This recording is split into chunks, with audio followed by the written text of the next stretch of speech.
Hola a todos, buenas tardes. ¿Pudieron leer su documento?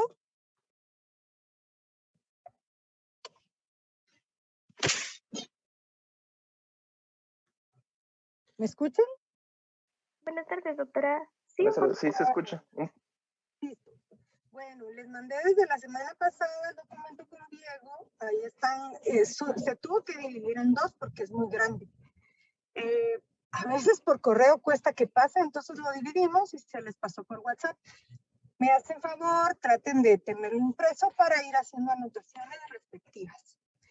Entonces vamos a empezar nuestra sexta unidad. Ya casi terminamos el curso. Yo voy a quitar algunas cosas que realmente considero que no, para un odontólogo general no son tan necesarias, y las que vamos a ir dejando, pues vamos a verlas de una manera pues relativamente sencilla, solo para que tengan el conocimiento básico. ¿Por qué razón? Siempre en cada promoción hay gente que dice, después de haber pasado cuarto y quinto año, yo quiero ser cirujano maxilofacial. Y luego, pues se van a dar cuenta que quizás de todos, son ellos los que manejen más este tipo de lesiones. Entonces, me interesa mucho que todos tengan el conocimiento, ¿verdad? Porque cuando estén en el hospital van a suponer que ustedes saben las cosas. Vamos a ver en esta unidad algo que conocemos como alteraciones de crecimiento y desarrollo. Aquí agrupamos muchas condiciones que se originan durante el desarrollo fetal, ¿sí? Y que muchas de ellas, no todas, claro, no son verdaderas patologías, como lo que vamos a ver ahorita el día de hoy en clase, por ejemplo, una tiroides lingual, un defecto de Staffne. Estas no son verdaderas patologías. Algunas de las que vamos a ver en esta unidad son alteraciones de desarrollo, ¿verdad? Y claro, vamos a ver a otras patologías, pero quiero que tengan bien clara esta. Con esto, vamos a empezar recordando un poquito de la organogénesis de cabeza y cuello. ¿Todo bien? ¿Me escuchan? Doctora, se le escucha algo cortado, entrecortado. Doctora. Sí, es que me saca un mensaje que está entrecortado. Háganme el favor, cuando no me escuchen, alguien manda un mensaje al chat y yo sé que se fue la señal, ¿ok? Pero ahorita bien, ¿verdad? Un poco lejos, doctora. Ah, no me siguen. ¿Y ahora? Ahorita ¿Está mejor ahí? Sí. Bueno, seguro tenía muy alejada la computadora de mi boca. Bueno, entonces vamos a empezar recordando algo muy importante. Recordémonos que el primer trimestre del embarazo es muy elemental porque es durante ese trimestre que el niño se forma, ¿sí?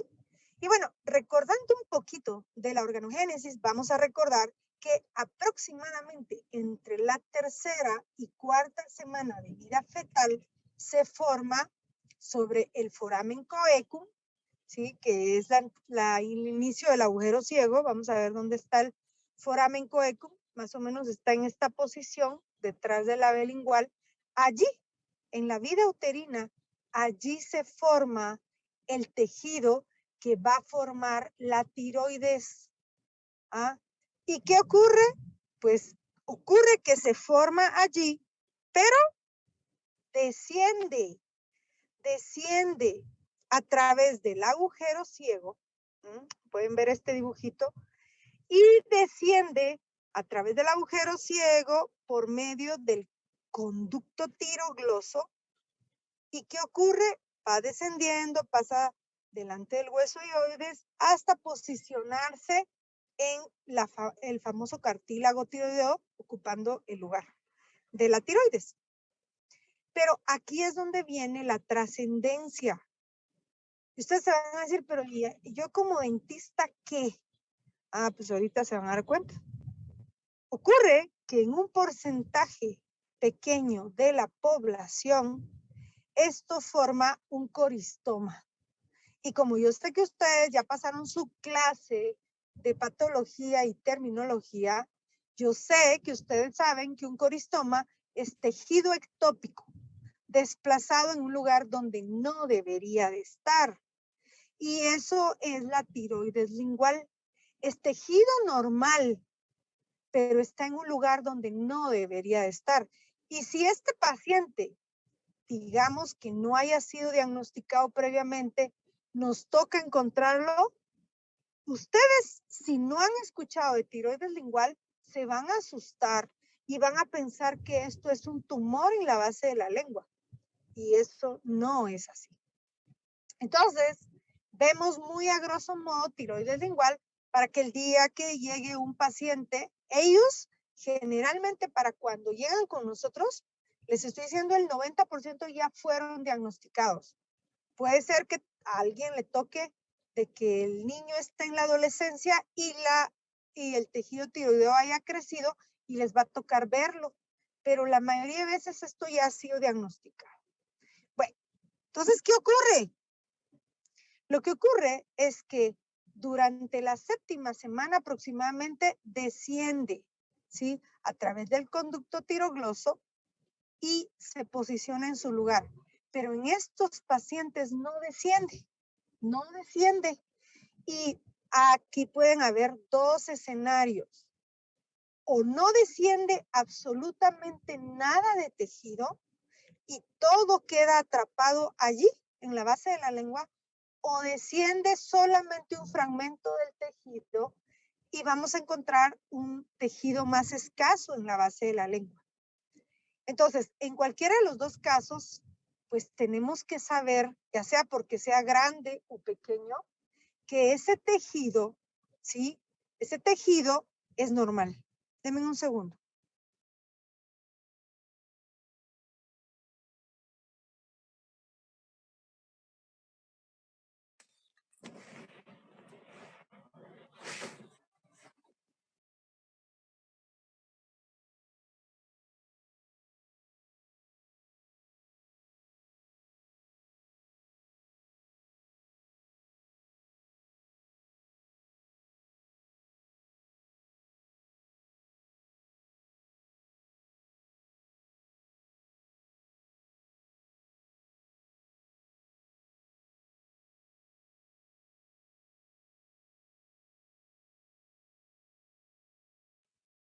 Entonces decíamos que este tejido puede ser el único tejido que tenga el paciente o un fragmento del tejido que se localiza en esa posición, ¿verdad?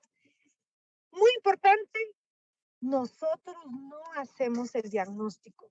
¿Por qué estamos mencionando esto? Porque se pueden topar con un paciente que presente esta condición, ¿ok? Bueno, entonces vamos a ver cómo clínicamente se puede ver un paciente con esta condición que realmente no es una patología, ¿sí? Es una alteración del desarrollo de la vida del paciente. Espérenme que no quiere correr esto, no sé qué le está pasando.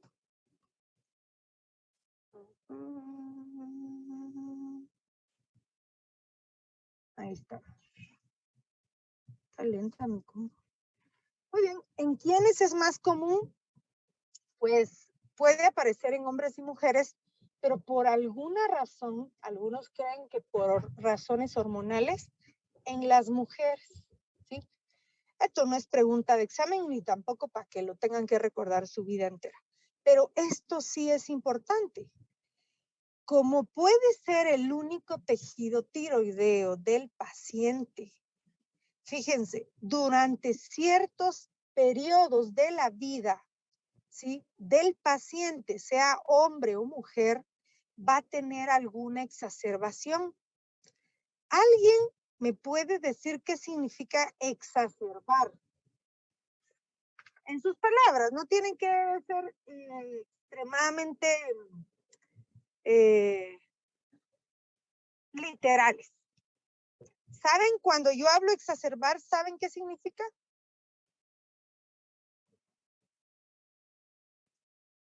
Doctora, no es algo muy grave. Sí, Como significa que que se agrava, se agranda, ¿verdad? Se exacerbó. Por ejemplo, lo usamos cuando a alguien le estás hablando y de repente le molesta lo que le decís y uno dice, se exacerbó a esa persona. Pues le pasa lo mismo al tejido del cuerpo. Se agrandó, se agravó, ¿sí? Entonces, se exacerba este tejido en algunas condiciones, principalmente cuando se requiere mayor cantidad de hormona tiroidea. Esto puede ocurrir durante la pubertad, durante todo el periodo de la adolescencia, en el caso de las mujeres durante el embarazo y la menopausia. Y entonces puede ser que el paciente fue niño, el tejido tiroideo no molestó, ahí estuvo pequeño, porque obviamente su crecimiento era lento, ¿verdad? Pero ustedes saben que en la adolescencia, en la pubertad, los niños se estiran, requieren más hormonas tiroideas porque son las encargadas de todo el metabolismo y puede ser que la glándula se hipertrofie, se pone enorme porque la demanda de hormona es mayor. Y entonces, estos pacientes, muchos de ellos, el libro dice que hasta un 70% puede ser el único tejido tiroideo. Y entonces la glándula, ¿verdad? Que está localizada en vez del cartílago tiroideo, está en la base de la lengua, se va a poner enorme.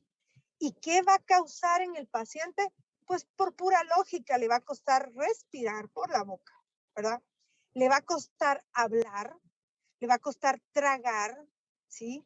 Y va a tener una leve disnea. Y muy importante, como dentistas debemos de saber cómo orientar al menos al paciente sobre qué hacer si es que el paciente cree que esto es área que nos competa a nosotros, ¿verdad? Muy importante, debido a que este es el único tejido tiroideo en muchos casos, siempre se asocia a hipotiroidismo, hasta no demostrar lo contrario. Por eso es que debemos de referir al paciente a un especialista. ¿Alguien sabe cuál es el especialista en glándulas? ¿Cómo se llama el médico especialista en glándulas? Endocrinólogo, doctora. Endocrinólogo. Excelente. Los referimos con un endocrinólogo de preferencia. Si no contamos con un endocrinólogo, métanse en la cabeza que los médicos especialistas en medicina interna, ellos manejan casi todo, ¿verdad? Entonces, en general, lo que va a hacer el médico, porque no somos nosotros jamás.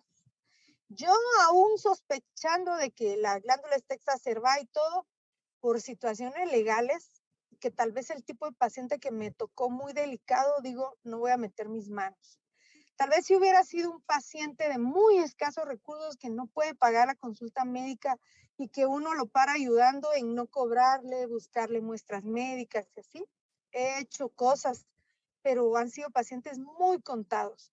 En general, lo correcto al médico. El médico se encargará de medir sus niveles de hormonas, ¿verdad? TSH, T3, T4.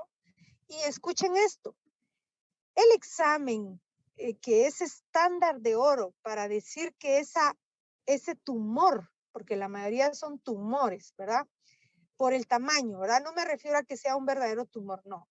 Estamos hablando de lesión básica. Son nódulos o tumores. El estándar de oro es esto que se llama, y subrayenlo, gammagrafía tiroidea. ¿Por qué razón? Yo no sé si a alguien de ustedes les ha tocado a ustedes o a alguien de su familia hacerse alguna gammagrafía tiroidea. ¿Alguien ha necesitado ese examen? ¿Nadie? En este examen le piden a uno tomar una sustancia a base de yodo, ¿sí? Esa sustancia a base de yodo obviamente es captada por esta glándula que necesita el yodo. Y en este dibujito de abajo ustedes pueden ver en el dibujito del lado izquierdo la cantidad tan pequeña de glándula activa. Y del lado derecho pueden ver la cantidad tan grande de glándula activa. Esta gamografía es para pacientes con hipo e hipertiroidismo, pero también marca, como en este otro caso, tejido tiroideo ectópico. Y entonces, cuando ese tejido tiroideo, ¿sí?, está marcado en la base de la lengua, es suficiente para corroborar que ese nódulo o ese tumor allí es una tiroides lingual, ¿ok? Y eso es muy, muy, muy importante, ¿verdad? Entonces, súper importante, chicos, nosotros no lo hacemos, orientamos al paciente y el estándar de oro es la gamografía tiroidea. Claro, cuando el paciente ya sea seguido por el médico y dependiendo de lo que el médico necesite, él podrá solicitarle una resonancia magnética, etcétera. Lo que nunca, y escuchen esto, lo que nunca, y eso porque lo he visto, de repente alguien desconoce de esta condición y dice, le vamos a hacer una biopsia. No, nunca una biopsia. ¿Por qué? Primero, nunca una biopsia porque ese es el único tejido tiroideo en un buen porcentaje de pacientes. Si yo le quito un fragmento, le voy a hacer una iatrogenia. Y segundo, esa zona, hacer una biopsia ahí es bien complicado y esa zona va a sangrar mucho y va a ser bien difícil hacer la biopsia. Eso es casi ahí imposible. Entonces, nunca vayan a hacer una biopsia en un paciente de este tipo. ¿Cuál es el tratamiento? El tratamiento es muy variado, va a depender de qué tan grande esté el tejido, qué molestias tenga el paciente, pero sobre todo de sus necesidades fisiológicas, ¿sí? Un buen porcentaje de estos pacientes, pues que no tengan ningún problema, pueden pasar toda su vida sin tratamiento y estar únicamente en seguimiento, ¿verdad? Pero la gran mayoría de ellos sí va a necesitar tratamiento. Y el tratamiento es bien lógico, porque si la glándula está causando problemas, porque se agranda de tamaño, porque necesita de hormonas, el tratamiento es lógico. Le vamos a dar al paciente un suplemento a base de hormona tiroidea. ¿Para qué? Para disminuir la necesidad de que la glándula le fabrique al paciente su hormona, ¿verdad? Entonces es bastante lógico el tratamiento. En algunos casos puede ser necesario, pero eso lo determinará el especialista, en remover la tiroides de ese lugar. Porque principalmente los hombres corren el riesgo de, por el trauma, desarrollar algún tipo de adenocarcinoma tiroideo. Y entonces el médico sabrá cuándo hay que removerlo. En los países ricos se ha intentado con éxito el autotransplante.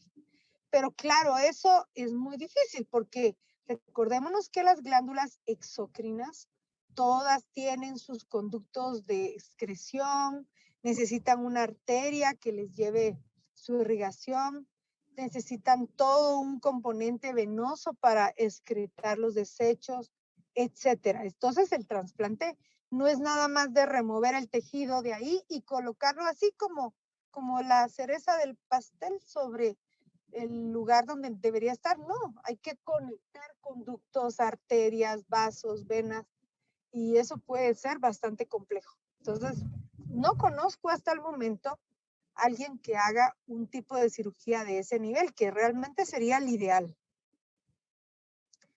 Entonces, no quiero que el día que se topen con una tiroides lingual se asusten, más bien hay que indagar si el paciente ya fue diagnosticado, cuándo se dio cuenta y qué tipo de tratamiento requiere. En el caso de necesitar nuestro apoyo, lo que hacemos es enviarlo con el médico, de preferencia un endocrinólogo, ¿verdad? Y si no, pues algún otro médico que ustedes consideren competente. Muy bien, vamos a la siguiente condición que no es considerada tampoco una patología, es considerada una alteración del crecimiento y desarrollo, ¿sí? Esto lo conocemos como defecto de Staffney. ¿sí? ¿Alguien había oído hablar de esto antes en radiología, por ejemplo? ¿Nadie? Pienso que no. La clase anterior creo que también me dijeron que no. Aquí alguien me escribió. Vamos a ver. No, doctora. Bueno, vamos a hablar un poquito del defecto de Stanley. Y cuando ustedes encuentren uno, se van a dar cuenta que sus características radiológicas son bien clásicas. ¿Ah? Una vez vio uno, yo creo que nunca lo olvida. Entonces vamos a ver que en esta radiografía que estamos observando en la pantalla, ustedes van a lograr ver esta zona lucente que está localizada entre el cuerpo y muy cercana al ángulo del maxilar, pero tiene una característica. Miren esa zona básicamente, ¿sí? Lo que estamos viendo es una zona lucente sugestiva, probablemente de una lesión de apariencia quística, ¿verdad? Probablemente. Esa zona, muchos pueden preocuparse cuando la observan, pero hoy vamos a aprender qué es el defecto de Stanley y cómo debemos de manejar al paciente para que esto no sea una complicación. Bueno, el defecto de Stanley es un área lucente. Esta radiografía es muy mala, pero yo creo que la puse ahí para darles el ejemplo de lo importante que debe de ser escoger un buen centro radiológico a donde ustedes pueden enviar a sus pacientes, ¿sí? Para que las imágenes sean de calidad y les ayuden al diagnóstico. Entonces, el defecto de Stanley es una condición que no es considerada una verdadera patología, que no es otra cosa que una cavidad focal del hueso, ¿sí? Y obviamente esta cavidad dentro del hueso da la apariencia de que ahí hubiera un quiste o algo dentro del hueso. Ahorita se van a dar cuenta qué es. Esto ocurre generalmente en la superficie lingual de la mandíbula, ¿sí? Y esto es lo que observamos. Obviamente esto es el esqueleto humano de alguien. Miren cómo se observa internamente. Es una verdadera concavidad. ¿Qué ocurre o cómo se forma esta cavidad ahí dentro del hueso? Bueno, recordémonos un poquito de anatomía y vamos a recordar que en el piso de la boca tenemos dos grandes glándulas. Están las glándulas sublinguales, aquí adelantito, y hacia atrás las glándulas submandibulares. Durante la etapa de vida embrionaria, puede ser que el tejido de la glándula, principalmente submandibular, sea mucho e invada, ¿sí?, la zona donde normalmente tendría que crecer, ¿qué cosa? El hueso maxilar. Y entonces invada esa zona y obviamente el hueso va a crecer alrededor de ese tejido prominente glandular. Y eso es lo que forma el famoso defecto de Stanley. Y miren, esto es un corte tomográfico para que ustedes se hagan una idea un poquito más clara de lo que estoy tratando de explicarles. ¿Qué está ocurriendo? Estoy viendo un hueso cortical porlingual perfectamente, ¿sí?, bien formado, pero hay un área donde yo observo que la cortical pareciera que se invaginara dentro del hueso para luego continuar normal. Y obviamente esa zona me debe de llamar la atención, ¿sí? Porque es una concavidad y podemos observar cómo la cortical en esta área está adelgazada. Si tenemos mucha imaginación, podemos imaginar cómo la glándula submandibular ocupa este sector, ¿sí? Y eso no es otra cosa que un defecto que ocurrió durante la etapa fetal, en donde el hueso creció alrededor del tejido glandular. Pero allí no hay nada más, ¿ok? Y entonces, vamos a ver qué características clínicas yo debo de considerar cuando yo veo un defecto de Staph. Bueno, la literatura nos presenta en qué pacientes es más común. Es más común en los hombres. No sé la razón. Y esta condición es totalmente y absolutamente asintomática. Esto no da problemas. ¿Ah? Cuando la encontramos, generalmente apareció en una radiografía de rutina, porque el paciente nunca siente molestias por esto, ¿sí? Y es una zona lucente estática, es decir, no cambia de tamaño, es redonda u oval, con sus bordes bien definidos. Eso es el defecto de Staph. Ahora, tiene dos características que son patognomónicas. ¿Quién me dice, aunque sea ahí por mensaje, qué significa una característica patognomónica?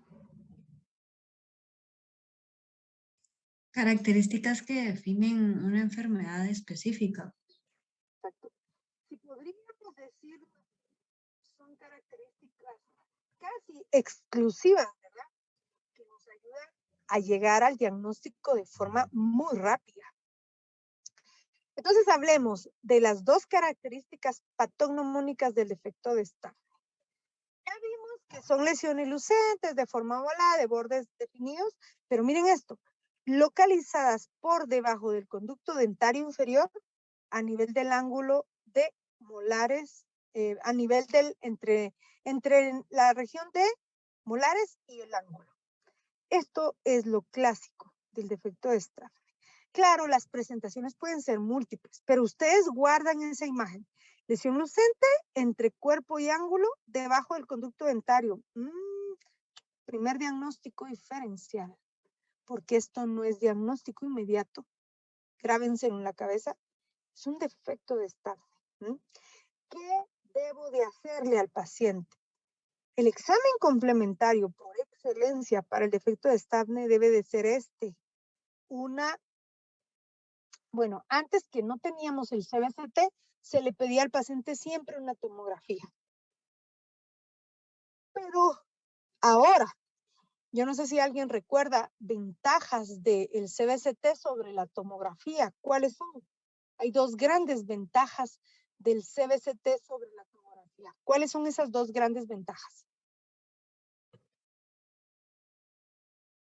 Menos radiación. Esa es la principal, ¿verdad tú? Menos radiación, casi 10 veces menos radiación. Eso ya es una ventaja porque aprendimos que, por ejemplo, una de las causas de leucemia es exposición a radiación.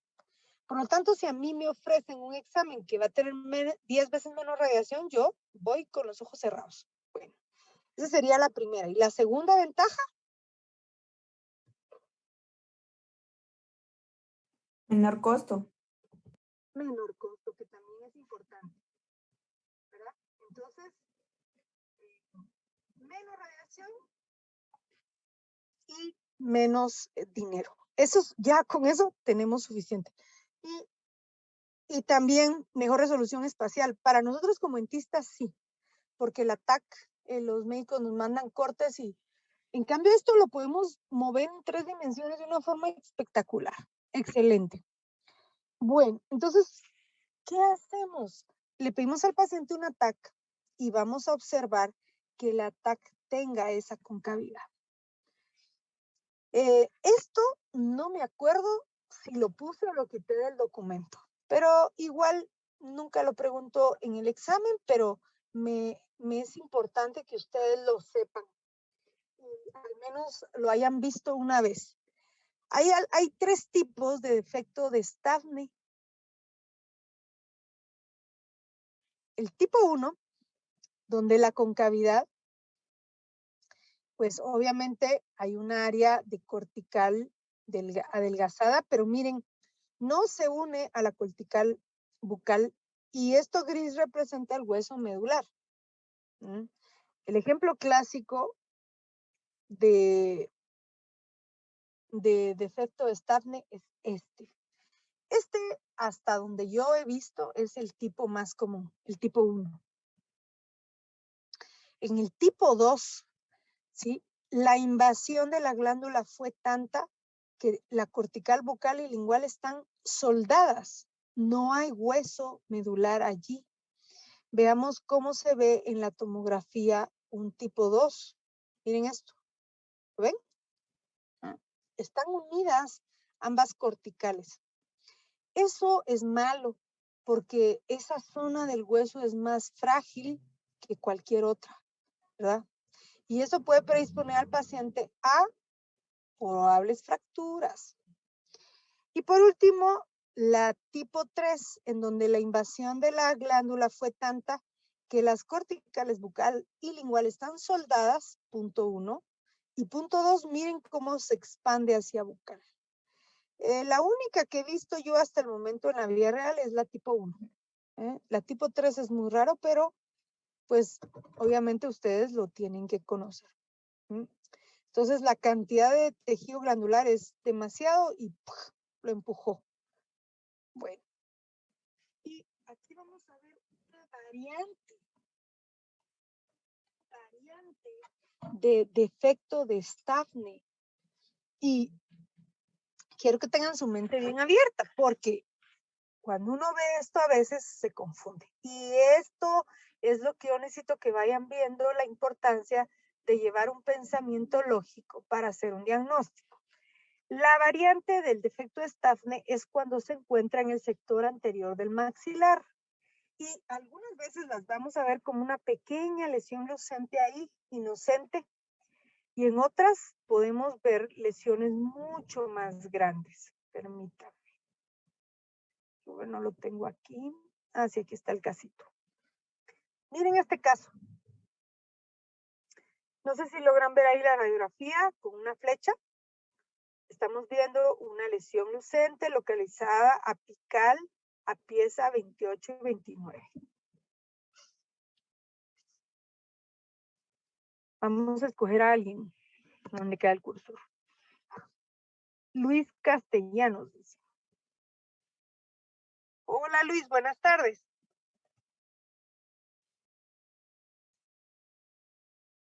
Luis.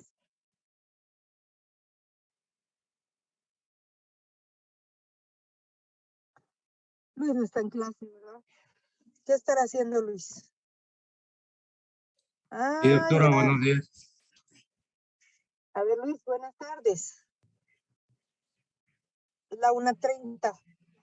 Luis, si tú ves esa lesión lucente en el ápice de las piezas, decime la verdad. ¿En qué otra cosa pensarías antes de un defecto de Staph? Porque esto no es clásico, ¿verdad? ¿En qué pensarías antes? Por el halo radiopaco, pensaría en no un quiste, ni tampoco en quiste perirradicular. Que se llama quiste periapical. Quiste periapical, sí. Y probablemente yo también. Yo pensaría, pues así a grosso modo, lo primero que pienso es un quiste periapical. Resulta que haces un diagnóstico guiado por lo que te hemos enseñado y vemos primero si hay profundidad de caries. Resulta que no, se le hace una prueba de vitalidad pulpar al paciente, las piezas están vitales, significa que esto no puede ser de origen infeccioso. Y entonces tú dices, órale, bueno, ¿qué podrá ser esto? Y entonces decides hacer un CBCT y mira lo que se observa en el CBCT. En el CBCT, este es el corte coronal. Miren en el corte sagital. En el CBCT yo observo mi cortical y la cortical está aquí adelgazada. Pero estoy viendo una concavidad enorme. Esa concavidad está bien cerca del agujero mentoniano. Pero esa concavidad, ¿a qué puede corresponder? Solo puede corresponder a una cosa, a un defecto de Staph anterior. ¿Y qué ocurrió? Pues la glándula, ¿sí? La glándula invadió ese tejido. ¿Qué ocurre? El paciente todavía no conforme dijo, ¿cómo puedo corroborar que eso sea efectivamente un defecto de Stavne. La única manera es a través de una resonancia magnética. En la resonancia podemos observar el tejido que invade esa zona. Y eso fue lo que hicieron. Se hizo una resonancia y ustedes pueden ver aquí cómo el tejido, aquí está la glándula del otro lado, miren. Pero esta glándula es más grande e invade esa área. Y el paciente, después de ver eso, y decirle, no, hombre, ahí no necesito una biopsia, porque si hacemos una biopsia sobre ese tejido glandular saludable, sano, lo único que vamos a provocar es un daño, ¿verdad? Y decidimos no hacer biopsia. Entonces, importante, yo observo en el paciente el famoso defecto de Stavne y como dentista debo de saber dos cosas. La primera, el defecto de Stavne no es lesión de diagnóstico inmediato, ¿ok? Aunque parece. ¿Por qué? Me han preguntado otros años u otra sección. ¿Por qué no es diagnóstico inmediato si es tan clásico? Porque así exactamente se puede ver alguna otra neoplasia, ¿sí? De origen no odontogénico. Lo más común que se observa así son carcinomas intraóseos. Y entonces yo debo de ser responsable. Yo debo de pensar, bueno, así se ve un defecto de Stavne, pero yo sé que ahí se pueden presentar otras lesiones. ¿Cuál es su examen complementario por excelencia? Con un simple CBCT o una TAC, yo corroboro que ahí haya una concavidad y yo sé que esa concavidad solo puede pertenecer a un defecto de Stavne, a ninguna otra cosa. Y con eso yo dejo en paz al paciente y a trabajar lo que necesitemos. Porque el defecto de Stavne no tiene ningún tratamiento. No hay ningún objetivo de quitar esa glándula de ahí, no hay nada por hacer. ¿Sí? Es un defecto que ha estado toda la vida el paciente y ahí seguirá, ¿verdad? ¿Alguna duda hasta aquí?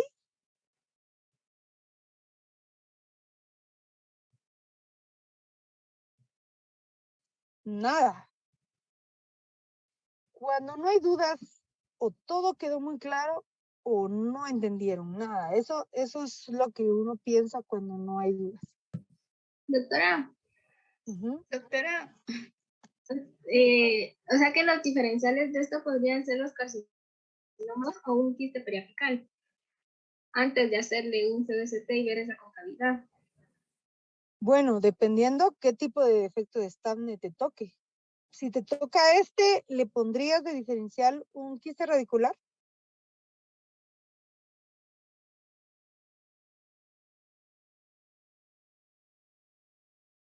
¿Me escuchaste? Sí. Si te toca ese tipo de defecto de Stavne, el defecto de Stavne que está en el ángulo mandibular, ¿allí le pondrías de diferencial un quiste radicular de diferencial? Ahí tal vez no, porque no hay ninguna pieza. Exactamente. Y porque los quistes radiculares no se dan debajo del conducto dentario inferior, porque el epitelio ontogénico solamente está por arriba del conducto dentario inferior, ¿verdad? Pero si te toca una lesión como la que vimos anteriormente, vamos a retrocederlo. Si te tocara una lesión como esta, claro, tú cuando lo ves decís, madres, ¿y será eso un quiste periapical o un granuloma periapical? Bueno, aquí lo primero que yo haría si este fuera un paciente mío real, yo le tomaría una periapical, porque pareciera que las piezas no están tan mal como para que la caries sea profunda y haya causado necrosis pulpar. Ya solo desde ahí tú empezás a decir, esto no me cuadra. Voy a hacerle pruebas de vitalidad pulpar. Piezas vitales. Las piezas están vitales. Entonces, si las piezas están vitales, yo tengo que descartar un granuloma o quiste periapical. ¿Por qué? Porque solo se da en piezas necróticas. Y entonces voy pensando en otros diferenciales, pero entonces me apoyo de una imagen en 3 dimensiones para que me ayude y en esa imagen tengo la respuesta. ¿Te ayuda eso? ¿Te ayuda un poco esta pequeña explicación? Sí, doctora, gracias. O sea, tus diferenciales van a variar dependiendo en dónde esté la lesión, ¿verdad? Más adelante tú vas a aprender otro montón de lesiones, como los queratoquistes o ameloblastomas, y puede ser que tú digas, eso parece un queratoquiste o un ameloblastoma. Es bienvenido, pero para eso son los exámenes complementarios, ¿sí? Por eso yo les digo, antes de tirarse con imagínense que a este paciente, el dentista mala onda por ganarse su dinerito, le hubiera dicho, ay, eso es una lesión periapical, le vamos a hacer TCR. Y no necesitaba el TCR, y eso no va a mejorar la lesión. Él hizo el procedimiento de diagnóstico como se le enseñó. Dice Paula, ¿no hay algún daño en la sensibilidad de las piezas, ya que se ve que obstruye o ocupa el conducto dentario en algunos casos? Fíjate que no. No sé si viste esta imagen, te la voy a buscar. Dame un segundo. No sé si estaba adelante o atrás. Esta. ¿Logras ver esa imagen, Paula? Sí, doctora. Acordate que en esta lesión, el conducto dentario inferior, en esta específicamente la que estamos viendo, el conducto dentario inferior sale a través del agujero mentoniano. Mira, aquí no rozó en ningún momento el conducto dentario, mira. Aquí se ve el agujero mentoniano un poquito distante de la zona de la concavidad. No tiene por qué afectarlo. ¿Lo ves? Sí, y si es un tipo 3, ¿ese sería un tipo 3 o no? Pero recordate que este defecto de Stafne es variante anterior. Esta variante anterior, si yo la tuviera que clasificar, sería un tipo 1, porque todavía observas, aquí está la cortical y hay áreas de hueso medular. Y hasta aquí está la cortical bucal, mira. ¿Lo ves? Sí, Pero gracias. esta clasificación, hasta donde yo sé, solo es para defecto de Stafne posterior. Este es defecto de Stafne anterior. El posterior se asocia a presión por glándula submandibular. El anterior se asocia a presión por glándula sublingual. ¿Ok? Se ven diferentes los dos. Y este anterior, yo nunca lo he visto en mi vida. Bueno, no me ha llegado ningún caso así hasta el momento. En cambio, el posterior es mucho más común. Y cuando aparecen estas concavidades, como el desarrollo del hueso se da en la etapa vía intrauterina, hace de cuenta que el conducto dentario se forma alrededor de este tejido. Entonces el paciente nunca tiene parestesia ni ninguna molestia. No sé si eso responde a tu pregunta. Sí, eso lo contesta. Gracias, doctora. Ajá. Bueno, así cuando hay preguntas, qué chilero. Doctora, ¿Por qué? como mencionó que no necesita tratamiento, entonces a este solo se le da seguimiento radiográfico. Sí, esto no necesita tratamiento, jamás de los jamases. Nada, porque es una alteración de crecimiento, ¿verdad? Bueno, ¿vamos bien hasta aquí? Bueno, y aquí vamos a empezar lo bonito. Vamos a empezar hablando de quistes. Y yo quiero que cierren ustedes sus ojos, ¿ah? E imaginen cómo ven un quiste. ¿Ah? Un quiste está descrito como una cavidad patológica. Y yo siempre les hago énfasis en lo de patológico, porque el cuerpo humano está lleno de cavidades normales, ¿sí? Entonces, al concepto de quiste hay que agregarle ese término de cavidad patológica, ¿sí? Y esa cavidad patológica es como un saquito Es como un saquito y por eso quiero que cierren sus ojos. Lo primero que ustedes como estudiantes deben de saber es que los quistes para formarse necesitan previamente la presencia de epitelio. Si ahí no hay epitelio o residuos de epitelio, adivinen qué. Adivinen qué. No se puede formar un quiste. Y bueno, como yo me lo imagino todo en mi mente, así funciona mi mente, no sé si la de ustedes también.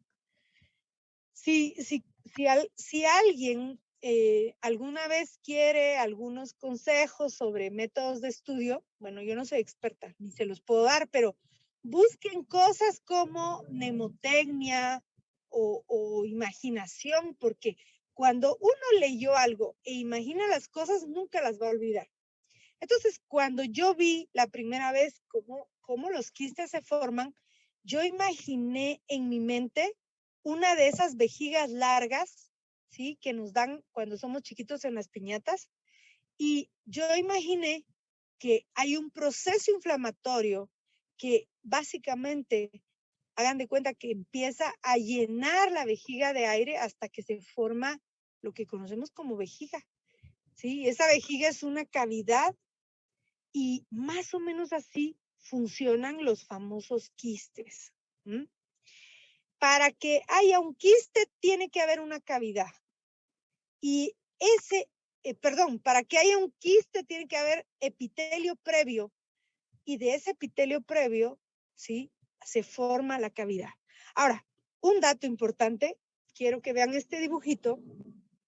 Y este dibujito está mostrando un quiste muy pequeño. ¿Qué vemos en el quiste? Vemos el quiste está rodeado de una cápsula fibrosa. El quiste internamente está hueco, pero ustedes van a ver que entre el hueco y la cápsula fibrosa está esta pequeña línea morada. Este es el epitelio quístico. Y desde ya ustedes tienen que saber que ese epitelio quístico es muy importante. ¿Por qué razón? Porque ese es el que le da el nombre al quiste, ¿sí? Todo lo demás está igual en todos los quistes. Y ese epitelio es muy valioso, ¿sí? Porque es lo que le da el nombre y obviamente el origen al quiste.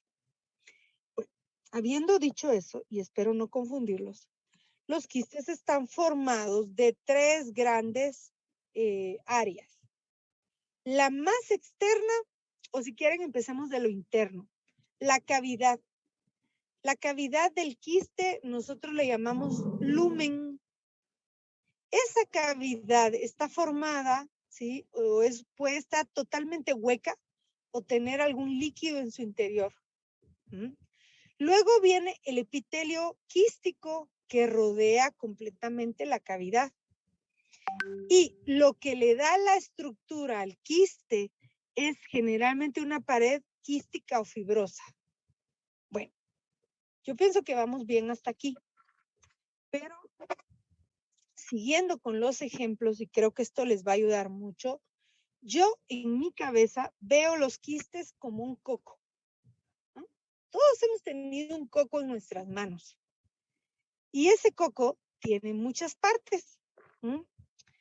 Por ejemplo, el coco está rodeado de esta como cáscara, ¿verdad? Que es bien dura, que es lo que le da su resistencia y su consistencia.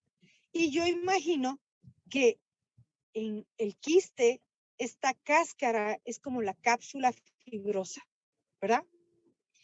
Luego, si partimos el coco, la carnaza, yo creo que todos, aunque sea ya para los 20 años o 22 que ustedes puedan tener, han visto muchos tipos de coco. Algunos tienen una carnaza muy finita y delgadita, otros una carnaza de grosor mediano y otros una carnaza más gruesa. Y es muy importante comentar que así como la carnaza del coco varía entre uno y otro, así los epitelios son distintos. Último, el lumen o contenido del quiste. La gran mayoría de quistes la gran mayoría de quistes son quistes que tienen, aunque sea contenido seroso con algunas células inflamatorias. Otros pueden tener queratina en su interior, como el queratoquiste, y así sucesivamente.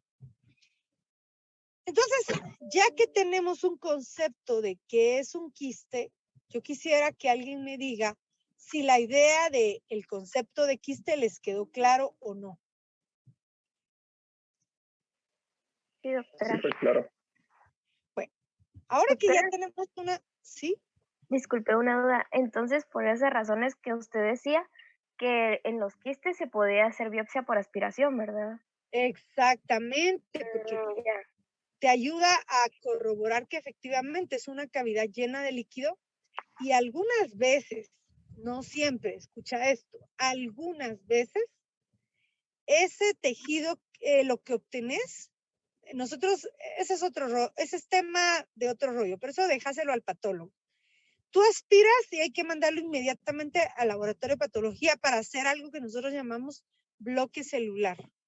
Algunos quistes, como el queratoquiste ontogénico, se puede hacer el diagnóstico solo con la biopsia por aspiración, pero si se hizo correctamente y el patólogo la manejó el mismo día, de un día para el otro, la queratina se arruina y ya no puedes hacer el diagnóstico. Entonces, algunas veces es útil el aspirado. Por eso yo decía que en algunos quistes hay que hacer biopsia por aspiración. Ah, ya. Dice, Gracias, ¿en doctora. los ganglios pueden haber quistes? No. En los ganglios no. En los ganglios lo que vas a aspirar son las células del ganglio. Si, por ejemplo, el ganglio está invadido de tumor, lo que obtenés son células tumorales.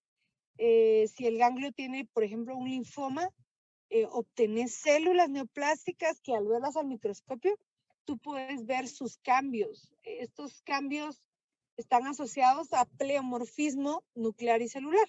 Pleomorfismo significa que las células varían de forma y tamaño en núcleo y en composición, y esto solamente pasa en células malignas. Pero ese es tema un poco más avanzado, que lo vamos a ver ahorita que veamos ya cáncer. ¿Vamos bien hasta aquí?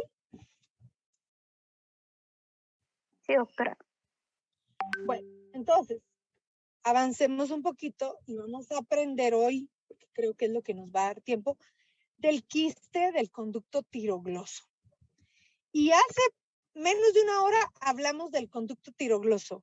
Alguien que se quiera lucir, que me recuerde, o le recuerde a sus compañeros, ¿cuál es la función del conducto tirogloso?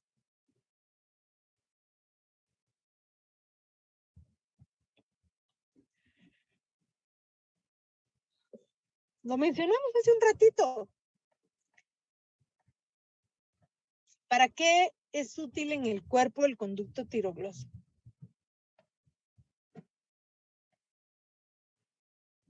Nadie. Nadie. Ay, no puedo creerlo. Esto lo vieron también en histología, estoy segura, o fisiología, lo tuvieron que haber visto. Vamos a Para escoger a formar alguien. la glándula tiroides cuando se mueve de lugar. Mira, no la forma, pero sí la transporta, ¿verdad? Ah, ok. Una cosa es formar y otra transportar, pero no estabas tan lejos, ¿verdad? Al menos. Este conducto lleva el tejido tiroideo que ya está formado a nivel del foramen coecum hacia el cartílago tiroideo. Cuando ya cumplió su función, el pobrecito se atrofia y se degrada totalmente y desaparece totalmente, ¿sí? Totalmente. Lo común es que nadie tiene que tener residuos embrionarios del conducto tirogloso. Cuando estos residuos embrionarios aparecen, sí, hay riesgo de que ese paciente forme el famoso quiste. Entonces, veamos esto.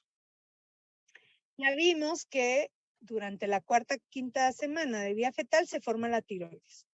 Y más o menos a la séptima desciende desde el foramen coecum hasta el cartílago tiroideo. ¿Por medio de qué desciende? Por medio de el conducto tirogloso. pero ese conducto se tiene que degenerar. En un pequeño porcentaje de los humanos, ese conducto deja remanentes por toda esta zona. ¿Ah? Quedan remanentes de qué cosa? De epitelio del conducto. Porque si ustedes recuerdan un poco sus clases de histología, ¿qué forma los conductos? Pues epitelio. Generalmente es epitelio plano que forma los conductos, ¿verdad? Y esas remanentes de epitelio, si en algún momento son estimuladas principalmente por un proceso inflamatorio, entonces se forma lo que conocemos como quiste del conducto tiroglófico. Y obviamente, ese quiste tuvo que estar asociado a un proceso inflamatorio para que se desarrollara, ¿sí?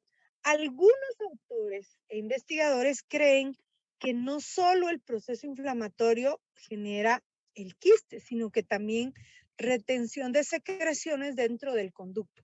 Lo que ellos tienen claro es que tuvieron que haber quedado remanentes del conducto para que esto suceda. De lo contrario, no sucede.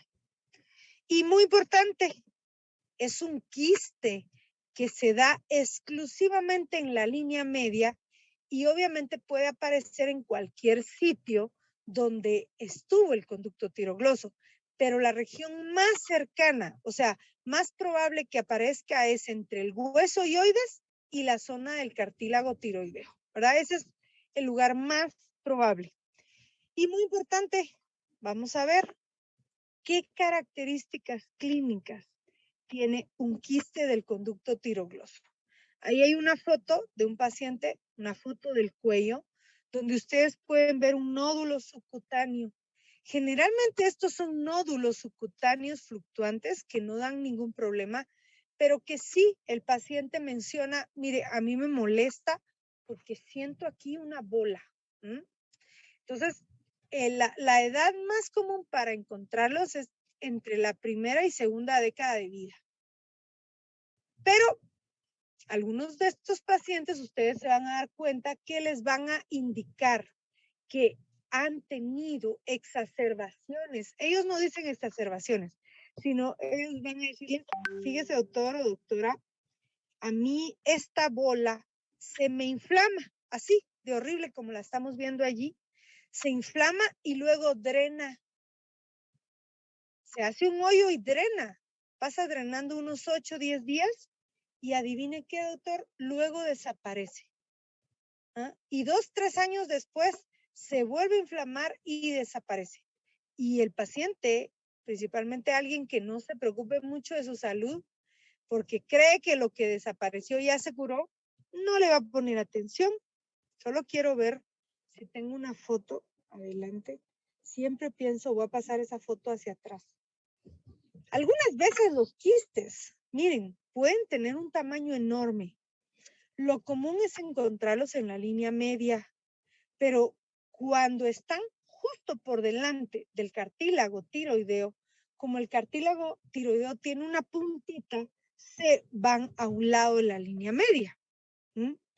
Ahora, un dato importante, cuando el paciente tiene exacerbación del quiste y el paciente menciona que el quiste se rompió y drenó líquido durante un tiempo y luego desapareció, casi siempre logramos observar esto en la zona por donde se rompió y esto es la cicatriz de una fístula. ¿Ah? La fístula puede aparecer a un lado, arriba, por debajo, donde pudo drenar. Y es común que estos pacientes presenten una fístula. Entonces, el día que ustedes vean una fístula en la zona por encima de lo que sería la tiroides, es importante preguntar al paciente si no ha tenido una bola que de repente drene y va de nuevo, ¿verdad? Drena, sana, 3 años después crece, vuelve a drenar, sana, y así se está el paciente, no le presta mucha atención. ¿Vamos bien hasta aquí?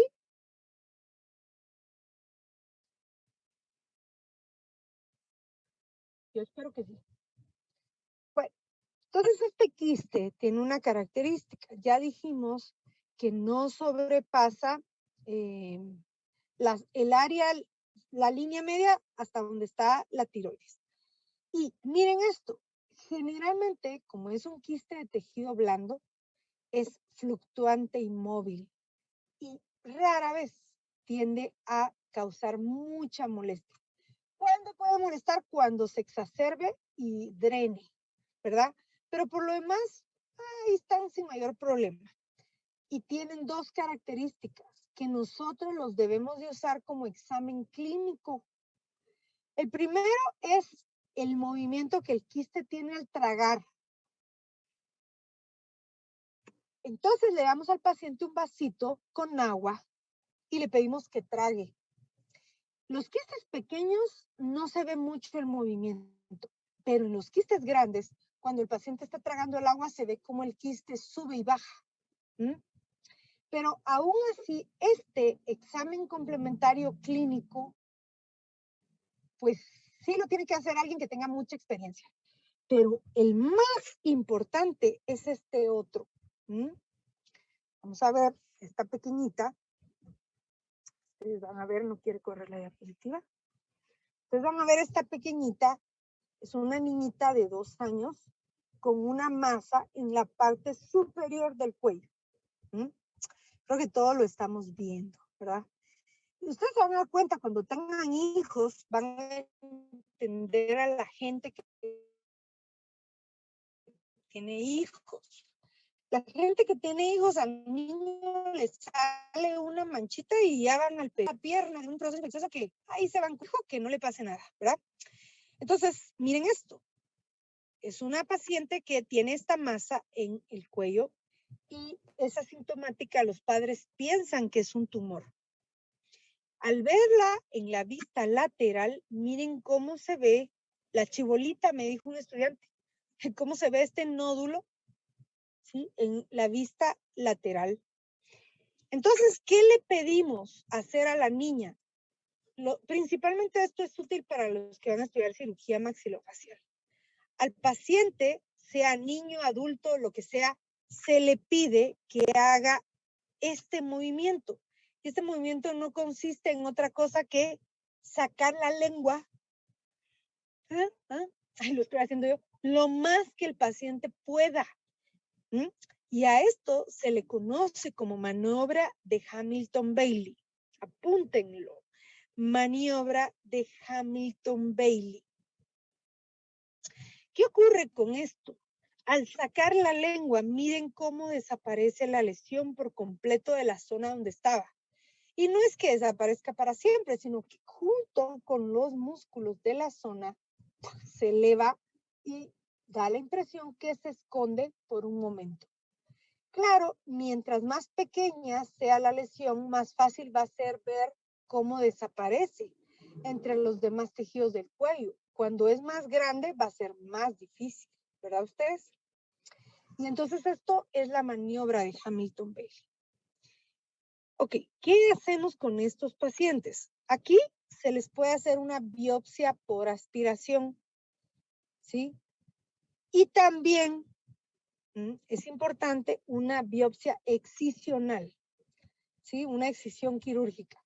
Previo a la eliminación quirúrgica, el cirujano debe de tener con él una tomografía, ¿sí? Esto es el equipo con el que se hace la biopsia por aspiración. Esto no es importante. Y ya con la tomografía, fíjense, ya con la tomografía, el cirujano debe de ser lo más radical posible. Hay un procedimiento que se llama procedimiento o maniobra de Sistrunk. Esta debe ser la cirugía de elección porque es muy radical y básicamente se trae consigo toda el área donde estuvo el quiste del conducto tiroglosal. Porque si se dejan ahí remanentes de epitelio, lo más seguro es que vaya a recurrir en un tiempo, ¿sí? Y aún con esta maniobra tan agresiva, hasta el 10% de los pacientes presentan algún grado de recurrencia. Cuando el paciente presenta mucha recurrencia, ¿sí? Es mejor quitar el tejido, ¿sí? Hay que hacer esta maniobra porque hasta un 1% de estos pacientes pueden desarrollar malignidad en ese epitelio, ¿verdad? Pueden desarrollar un carcinoma. Y bueno, esta es la maniobra de Hamilton-Bailey. Las fotos no son graves, no las tienen que ver si no quieren. Destapan todo y rompen, desinsertan los músculos de la zona y se traen consigo todo el tejido y luego dejan una zona de drenaje, ¿verdad? Y más o menos esto es lo que hay. Bueno, vamos a dejar para la siguiente clase al resto de quistes, porque ya son las, en mi reloj, 13:57. Yo creo que es suficiente para que tomen agüita y se vayan al baño, coman algo y se preparen para su siguiente clase. ¿Alguna duda hasta el momento?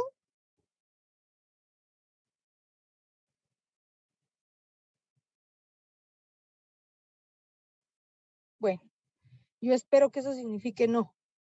Que tengan feliz tarde. Gracias, doctora. Igual. Gracias, doctora. Feliz tarde.